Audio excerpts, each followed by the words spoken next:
Hello everybody and welcome. In this video I'm going to show you how to rename your headphones JLAB GOWORK on your iPhone.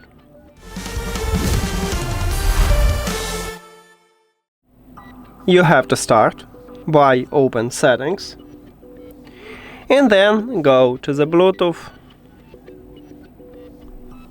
Now, at the device list, click the information icon near to your headphones. And at the first line, we have the name line. So, we need to tap at this line. And right here, write the best one for you. You can also remove some text, but I want to only add this one. The most important is to click Done at the right bottom to save this new name.